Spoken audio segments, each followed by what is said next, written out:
Video ini membahas tentang tekanan hidrostatis. Kalian suka berenang? Ketika kalian sedang berenang, pernah nggak sih kalian mencoba untuk menyelam? Dan ketika kalian menyelam, kemudian menyelamnya semakin dalam, apa yang kalian rasakan ketika sedang menyelam? Apakah dada kalian terasa sesak? Atau telinga kalian terasa sakit? Atau kalian merasa tertekan? Mengapa kalian bisa merasakan tertekan ketika berada di dalam air? Sebenarnya siapa yang menekan kita? Untuk mengetahui jawabannya, yuk kita simak video ini sampai selesai. Air merupakan salah satu jenis zat cair.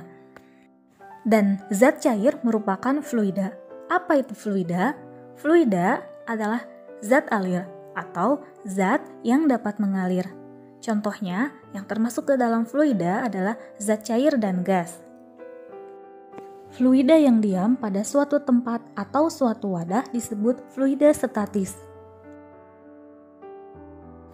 Karena semua zat termasuk fluida memiliki massa juga memiliki berat, maka fluida akan memberikan tekanan walaupun dalam keadaan diam atau statis. Air termasuk ke dalam salah satu jenis fluida. Setiap benda yang ada di dalam air, baik sebagian atau seluruhnya, akan mengalami tekanan oleh air. Contoh sederhananya seperti ini. Ketika ada sebuah kantong plastik kemudian diisi air, kemudian kantong plastik tersebut ditusuk, maka dengan segera air akan keluar dari kantong plastik tersebut. Hal tersebut membuktikan bahwa air memberikan tekanan, dan ketika ada celah, maka air akan segera keluar. Tekanan yang ditimbulkan oleh fluida yang diam atau zat cair yang diam disebut dengan tekanan hidrostatis. Tekanan hidrostatis yang dialami suatu titik atau dialami suatu benda di dalam zat cair diakibatkan oleh gaya berat fluida itu sendiri yang berada di atas titik tersebut. Semakin dalam posisi suatu titik atau suatu benda dari permukaan, maka tekanan hidrostatisnya semakin besar karena lapisan zat cair yang menekan benda tersebut juga semakin banyak. Salah satu bukti bahwa tekanan hidrostatis dipengaruhi oleh kedalaman zat cair bisa dilihat dalam percobaan berikut. Sebuah botol yang berisi air kemudian diberi lubang pada ketinggian yang berbeda dan ternyata pancaran air yang keluar dari tiap lubang itu berbeda. Semakin dalam posisi lubang, pancaran air semakin jauh. Hal ini menunjukkan bahwa semakin dalam posisi lubang, tekanan hidrostatisnya semakin besar. Itulah sebabnya mengapa ketika kita menyelam, semakin dalam tekanannya akan semakin besar, karena tekanan hidrostatisnya juga semakin besar. Secara matematis, besar tekanan hidrostatis dapat ditulis dalam persamaan berikut. pH sama dengan Rho kali G kali H. Di mana pH adalah tekanan hidrostatis yang satuannya Newton per meter kuadrat atau Pascal. Rho adalah massa jenis zat cair yang satuannya kilogram per meter kubik.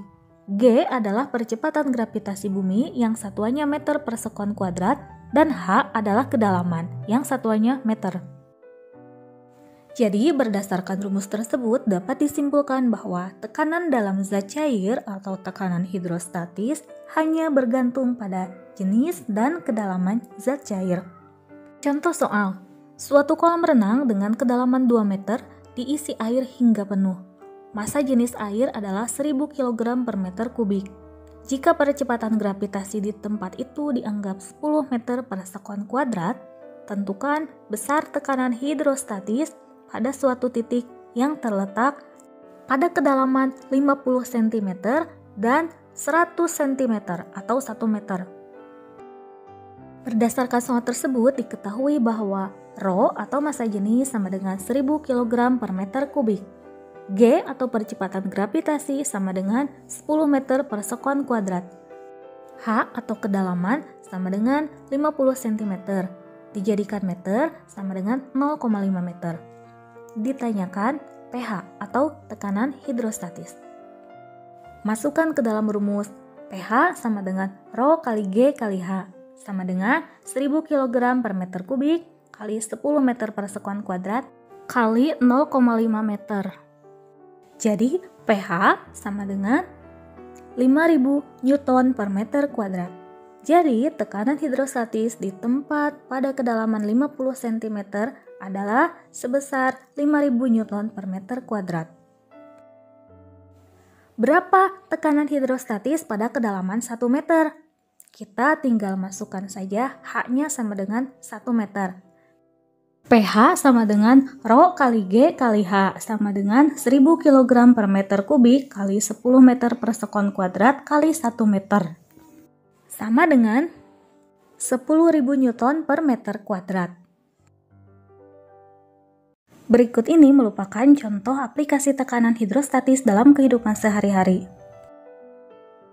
Yang pertama, dinding bendungan bagian bawah didesain lebih tebal daripada dinding bagian atas agar bendungan tidak jebol dengan besarnya tekanan hidrostatis pada bagian bawah.